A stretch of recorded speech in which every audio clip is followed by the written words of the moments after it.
All right, we now welcome on Ole Miss right tackle Micah Pettus. We are live here at Rosati's Pizza here on the square. Shout out to Tyler Whitaker. He is proud. He and Rosati's are proud to partner with Micah. Be sure to check out their catering menu. It is great for game days. It is great for late night eats. Any event you might have, be sure to check out Rosati's on the square. And thanks again for Tyler to helping make this happen. Michael, what's up, man? It's good to see you. Not too much. How are you? Pretty good. So you guys are 2 games into the season. I know it's a little tougher, particularly in this day and age with the playoff era and things like that. The schedule working out the way it did. You guys knew you were going to win these first 2 games, but one of the things it seemed like Kiffin was very adamant about was how well y'all handled not the opponent, but how you guys played in setting expectations for yourself.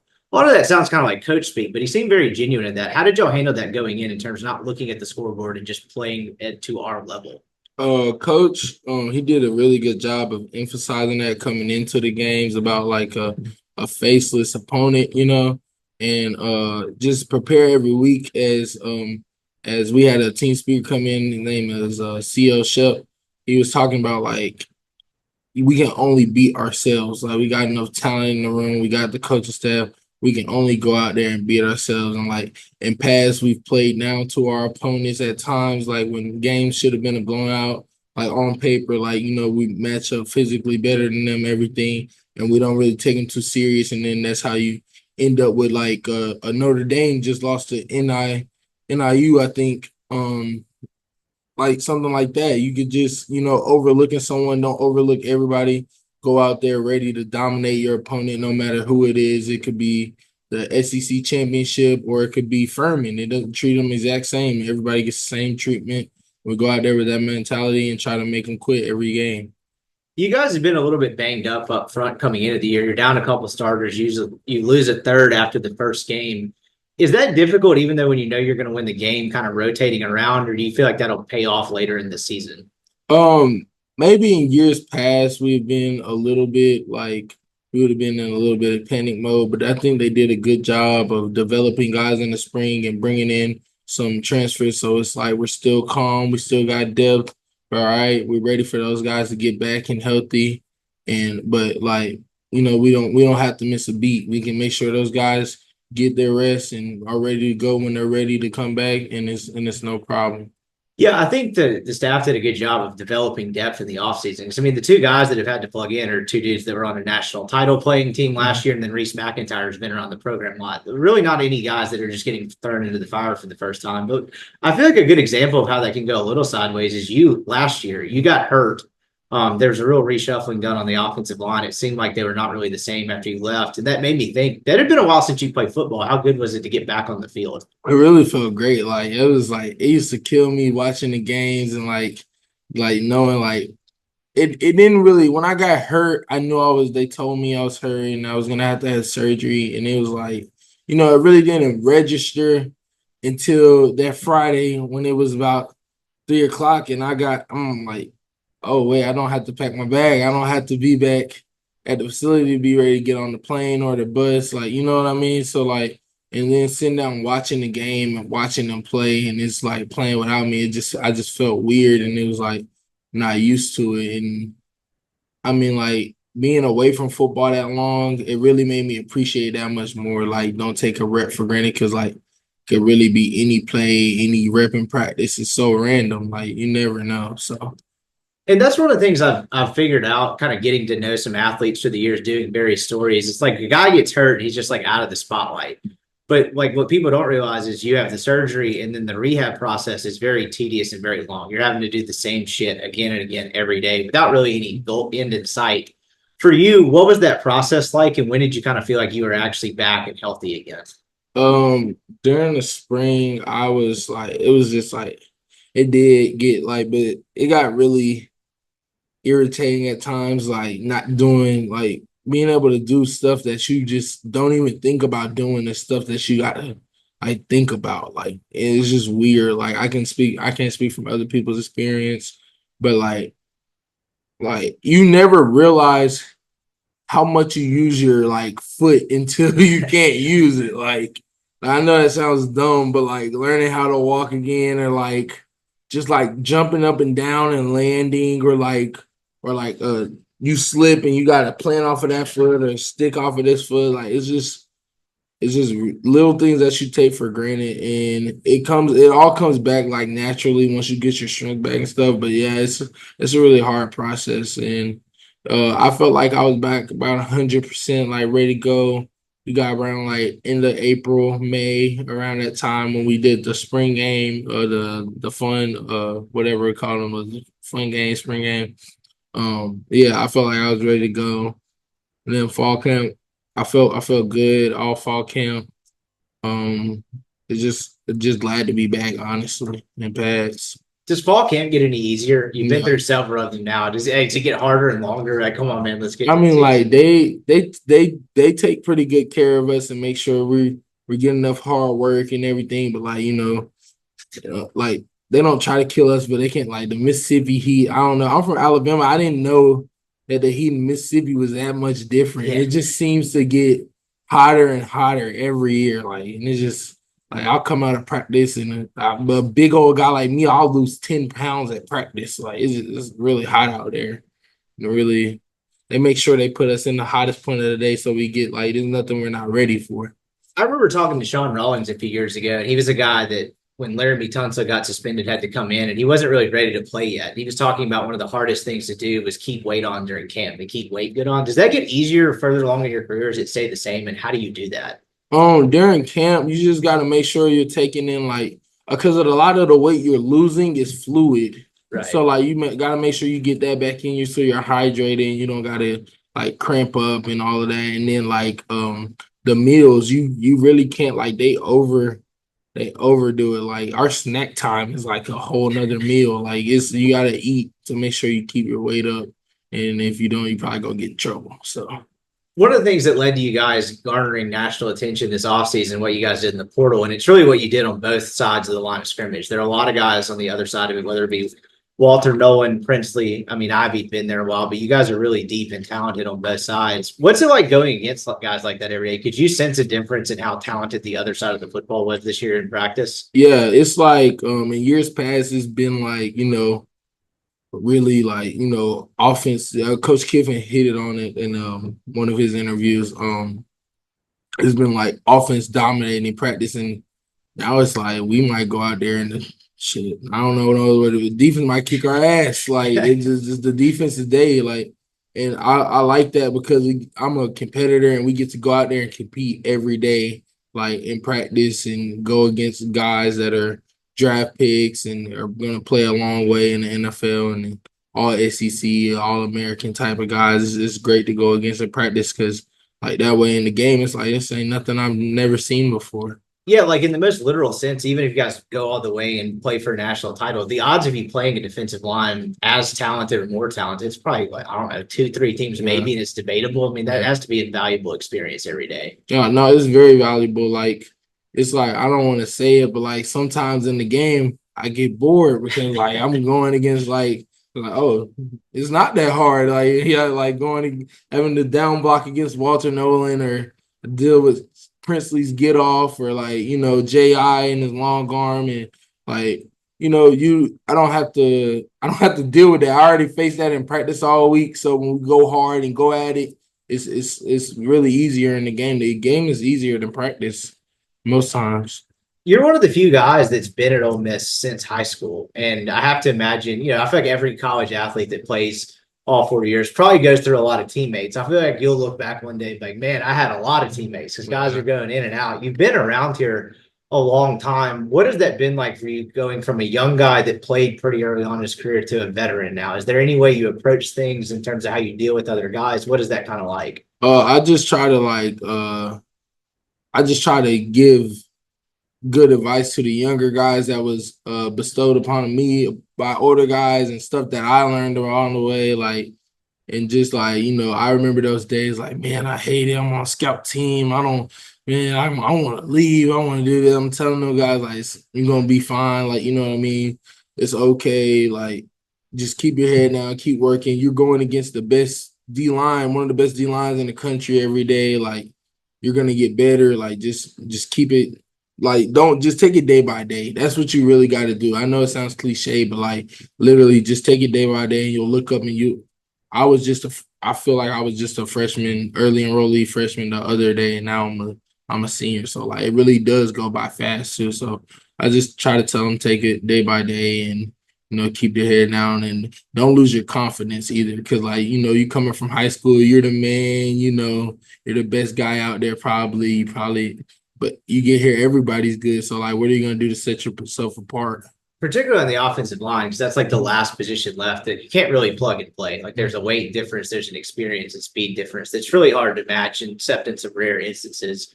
For you, we talked about this before, but I don't feel like a lot of people know this. You switched sides of the football during your recruitment process. Take me through how you recruited and how you ended up as Ole Miss as an offensive lineman. Well, and like growing up, I always played like linebacker, defensive end. Like I played a little bit of offense. I tried to run the ball like 1 year. I figured out really fast. I like hitting people more than I got hit. So I was a defensive tackle, defensive end going in ninth, 8th grade. I was getting like letters and recruited by schools, and it was really because like what would happen is my older brother, he's playing for the Patriots now. He would go to camps and my dad would make me go too. But I wasn't like participating because I wasn't, he was like, you're childish and not ready. Like, you know what I mean? Yeah. And he would bring me so I could watch and see what it takes to play on that level. He was like, you want to play on this level? Like, go. Your brother, like my brother's over there doing 7-on-7. He sent me over there to watch the offense and D-line going against each other.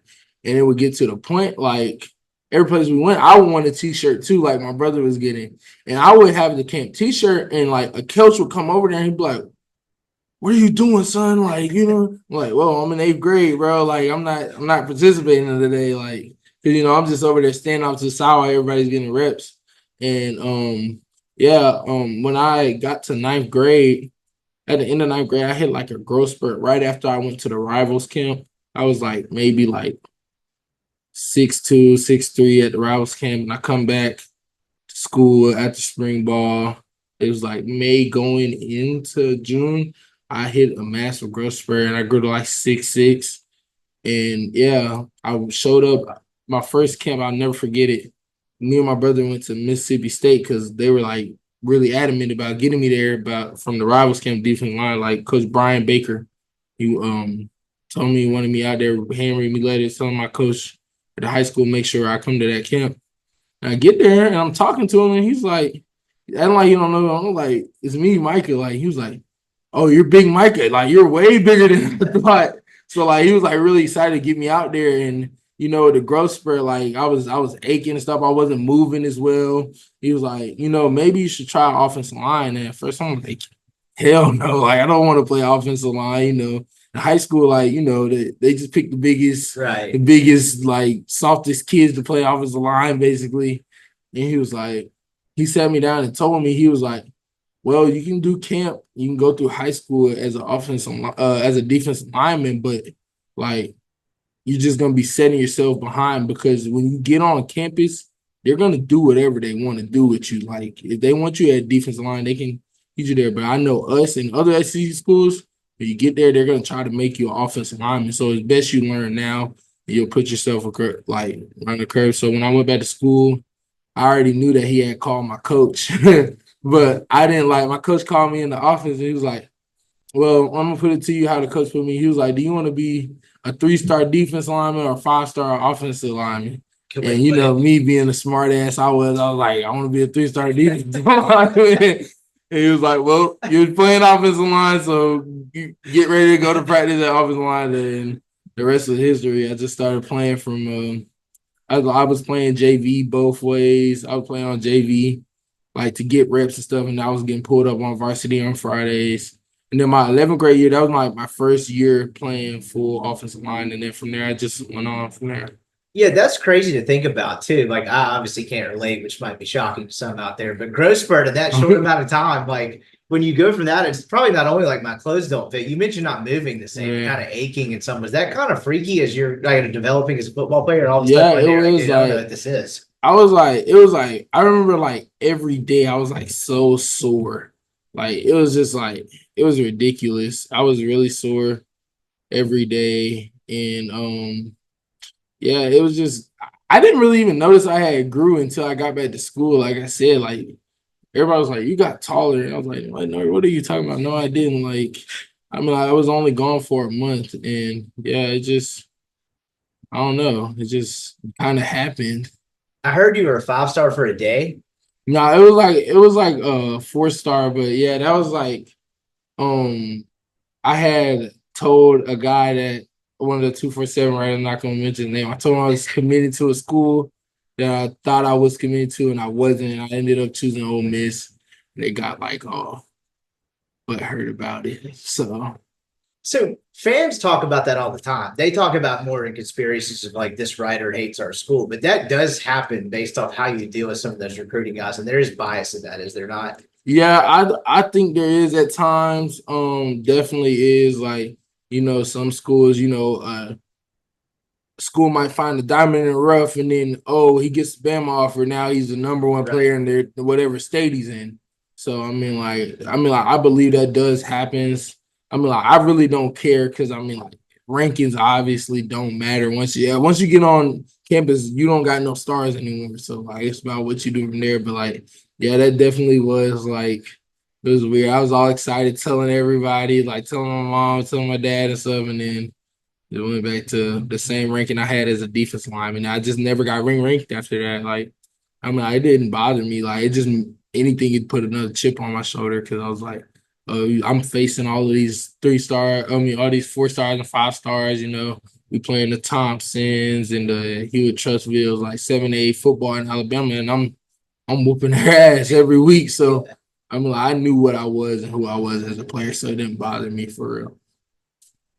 Was learning offensive line hard for you? Obviously, at the high school level, you're going to be bigger than everybody, but there's a lot of intricacies and nuance that goes with it. Was it hard for you to pick up the other side of the football once you switched? Nah, because I've always played football, and I knew how to block because like in middle school, like I was the biggest kid on the team. Like my coach was like, "You're not just playing defense. I'm gonna put you on offensive line." And like I had to learn how to block, but I didn't really take it serious. I just, got in front of people, and then my offensive line trainer, mentor, he's close with a really good family friend, Kendra Rogers. He played in the NFL a long time. He's in the Hall of Fame at A&M. He taught me how to like just all the basics. He work every time I go home. I still work with him to this day.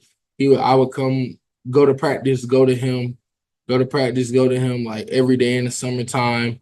And then yeah, I just learned a lot from him. And like I was hard headed. I didn't always listen, but yeah, he's the reason why I'm here today for real. So you get to Ole Miss. What was that first year like? And then kind of going into that second year, were you surprised that you played as quickly as you did? Kind of take me through your path to becoming a contributor pretty quickly. Honestly, no, because I always knew I could play, and people might take that as cocky or whatever. I'm just confident, like I know who I am and what I am. But I really wanted to play my freshman year, but I had some stuff I need to work on, and that off season going into my sophomore year, I just really went as hard as I could every day. And I was ready. I was ready. I was just ready for any moment, like any opportunity. I just knew when I got on the field, I was gonna make sure that like everybody knew that I like was not to be taken out again. So I was just ready. I was just ready for my opportunity. Never really come out since. Was there a moment though where you're like, damn, this is SEC football. This is a little different deal? Yeah, at first I was like that because that my first ever start was our first SEC game that year against Kentucky. But then like after the first play, I was like, face these caliber dudes in practice all day, every day. Like it's I'm in the SEC, like I'm a part. Like, and then after I got out of that, like I was ready to go. After that first drive, the little butterflies or whatever they were going, and we're playing football. I've been playing football my whole life. I had gotten in the game against my first ever game. We played Troy. I played my brother. We got some reps in that game. Got some reps against I think Central Arkansas was next, and it was Georgia Tech. And then we played Tulsa, and I didn't play at all that week. I didn't play at all. I only played on field goal. And then the next week, we had an injury, and I was there. Coach Kiffin asked my coach, he was like, "Who are our best 5 guys?" Coach, he believed in me. He was like, Micah Pettus is our best 5 guys, and Coach, give him a shot, I was trying to remember as you were describing that, how that went down. Who got hurt and were you rotating prior to that? I can't remember exactly how you ended up where you were. I want to say it was Buckshot Caleb Warren. Yeah. I think he went down and they like moved some guys around. They moved Jeremy James was our right tackle, and I think they moved him to guard and like the Eli Acker to center that week. Yeah, it was just, everybody, they made sure that I was like ready and head straight, but like nobody knew. I never liked the confidence or anything. They're just like, "Are you ready? Like, it's your chance." And I was like, "Yeah, I've been waiting on this, so I was ready to go." That first year you went through it, was there someone that stuck out who was the fastest guy you had to block or the toughest guy to block? Oh, the fastest one was BJ Ojolari. He's like That's a lot good of people. He was Damn. underrated for sure. He got off the rock quick on me, and it was like damn near running out my stance. I couldn't even get out good, but I mean, like, I held my own against him. But yeah, that was definitely like the first rusher. I was like, oh, whoa, like, you know what I mean? It's fast, Crowd noise wise though, like y'all go down to LSU, y'all started 6-7-0 that year. Was that the first time where you're like, damn, this is a different level of noise? Yeah, because at first we was giving it to them the first half, but like we went in the locker room or whatever, and we came out and they made some great adjustments, and you could just feel the crowd come back alive. Like, I don't know, we were like top 10 team at that point. I just remember them rushing the field that year. That's all I remember at the end of the game. I remember them rushing the field. And then beating them last year, that was great for me because I hate LSU. People love to hear that. Something I just thought of when you were mentioning that I actually wrote about today was kind of Jackson Dart's evolution here. And you've kind of grown up side by side with them, right? The first year you were playing, he comes in, wins the starting job. You guys start out really well that year, kind of have a tough end of the year. Kiffin brings in 2 guys out of the portal to really kind of push him and get the best out of him. And I was watching a press conference on Saturday where Lane was talking about Jackson and his work ethic and being a leader on the team. And I kind of thought back, it's like, this relationship is kind of evolved. So I wouldn't say it's always been this way. From your vantage point, your relationship with Jackson, what's it like seeing him kind of become the leader he's become on this team? It's definitely really cool to see. I've been able to, we do everything together. Like, we're in the same lift crew. We're in the same, like, we didn't come in together, but we might as well have, because my redshirt freshman year, and he was here right after that season in January. And like, it's been cool to watch him grow up and become the player that he's become and the leader that he's become, and like see him get mentioned in the Heisman races. And then like last game, I think he went like 24 for 24, breaking the record. So like, that's really cool to see, like, guys like him, Trey Washington, Jaden Williams, our left tackle. Like, we all basically started from, me, Trey, and Jaden, we all came from high school together, and Jackson too. So I mean, like, it's really cool to see. Was there a moment, people talk about his toughness a lot. You guys are up there taking a beating, protecting him every play, but people talk about how tough he is. I remember a game early in that 2022 year against Georgia Tech where he just like ruined some dude instead of sliding. Did y'all have a moment you're like, damn, this dude, like... I was like, this dude is crazy. I was like, what is wrong with him? Like, he's a quarterback, like, but that just shows, like, he's not scared of anybody. He's not scared to go in there and duck his shoulder and shoot. Like, if we run a trick play or something, he'll be trying to lead block for whoever got the ball. Like, he's not scared. I mean, like, he'll slide when appropriate, but if I'm a defender, I'm not approaching him like he's finna slide, because it probably make you look bad. So yeah, he's definitely tough as nails. I give him that all day. Seems like you guys have handled expectations this year really well. I mean, I've been around Ole Miss football my entire life. There hasn't really been an anticipation for this season since I've been alive, but you guys have really just kind of approached it as this is just another year. We haven't really done shit yet ourselves. What has that been like? I know Kiffin preaches that a lot. It's easier to say and talk about, but it seems like you guys are living it out in real time. What has that been like? Yeah, Coach was just talking about that to the team the other day. He was talking about like how really people deal with success is harder than dealing with failure, because like you got all these people telling you how great you are and like, oh, national championship, SEC, like all the expectations.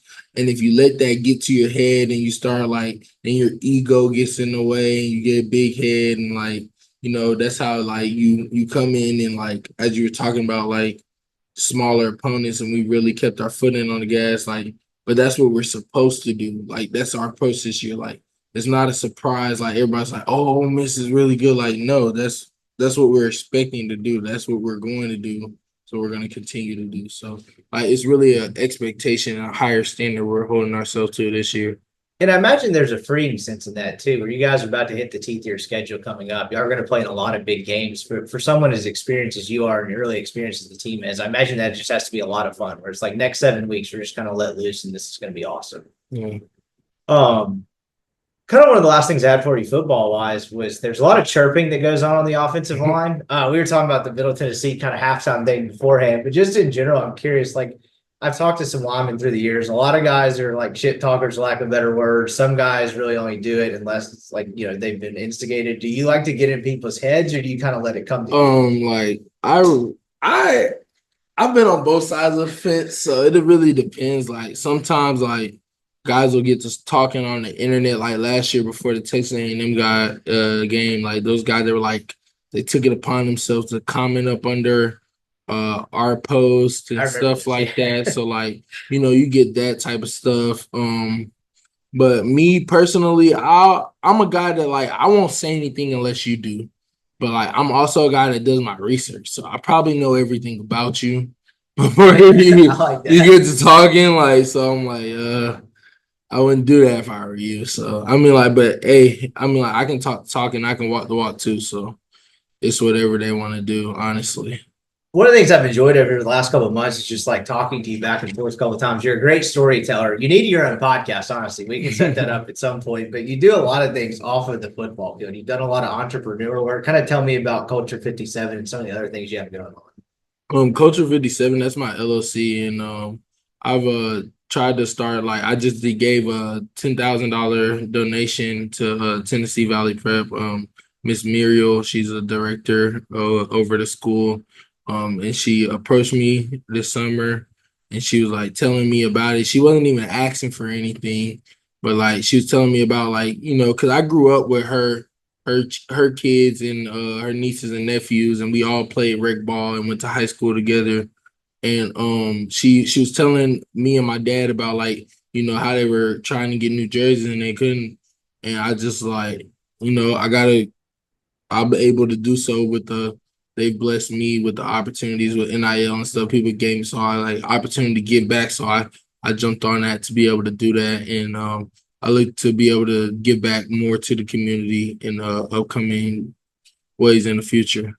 That's really cool that you did that too. And it was always so stupid you guys couldn't legally do that in the past. But like that's one of the benefits of NIL, as crazy it might be sometimes. You guys really have a chance to make a difference with people coming up behind you and people in youth football and things like that. And I think that piece of it is really cool. You've also got a lot of partnerships as well. Kind of take me through what you have going on there. I got a partnership with Rosati's. Mr. Tyler, he's been very easy to work with and great guy. Great menu here. I come eat all the time. I got Rosati's and Creditware. I had a couple of them. It's hard to keep up with sometimes. Good problem to have. Finch and Kelly in there as well. Yeah, Finch and Kelly. Mr. Pat, Mr. Pat Kelly, he's a great guy. And then barbecue sauces too, right? You got a couple different sauces. Yeah, I got my own sauce coming out with Oxford Falls. I got the three Pettus peach. Got a comeback sauce. We got a blackberry wasabi and we raspberry chipotle. We got a couple different sauces and marinades too. So I mean, like they're coming. They're on my website.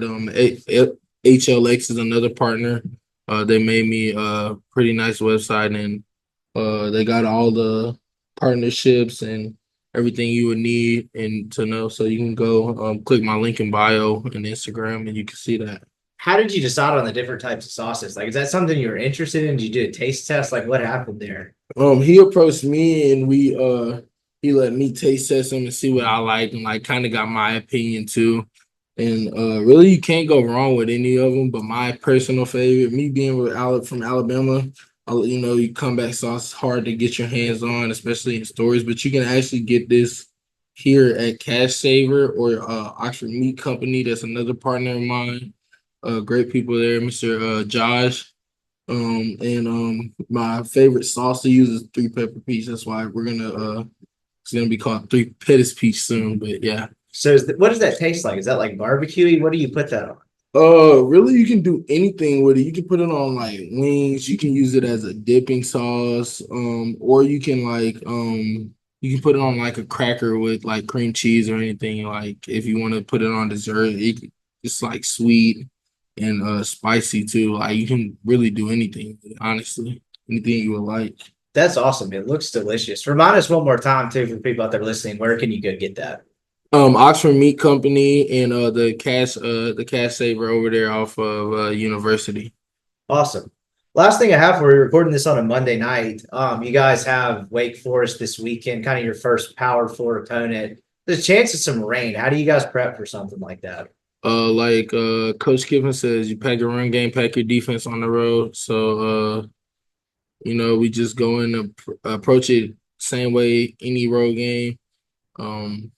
Rain, sleet, or snow, we're gonna go out there and play the same. So we just ready to get out there. Sad that it's not gonna be a sunny day though.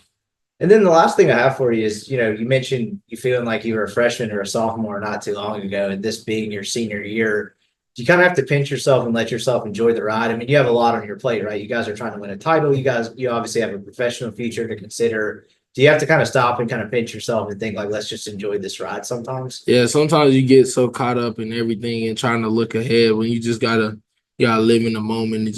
That's why I just try to take everything day by day. Like, of course, you're gonna know like, oh, I got this tomorrow, I got this later on this week, but I really just try to take it day by day and live in the moment because like if you get so much stuff in your face and flogged up, like you just start thinking about it and next thing you know, you're at the end of the journey. You didn't really even enjoy it because you were so busy thinking about other stuff. Micah Pettus, man, I appreciate you joining us. This is a lot of fun. We'll have to do this again sometime. Yes, sir.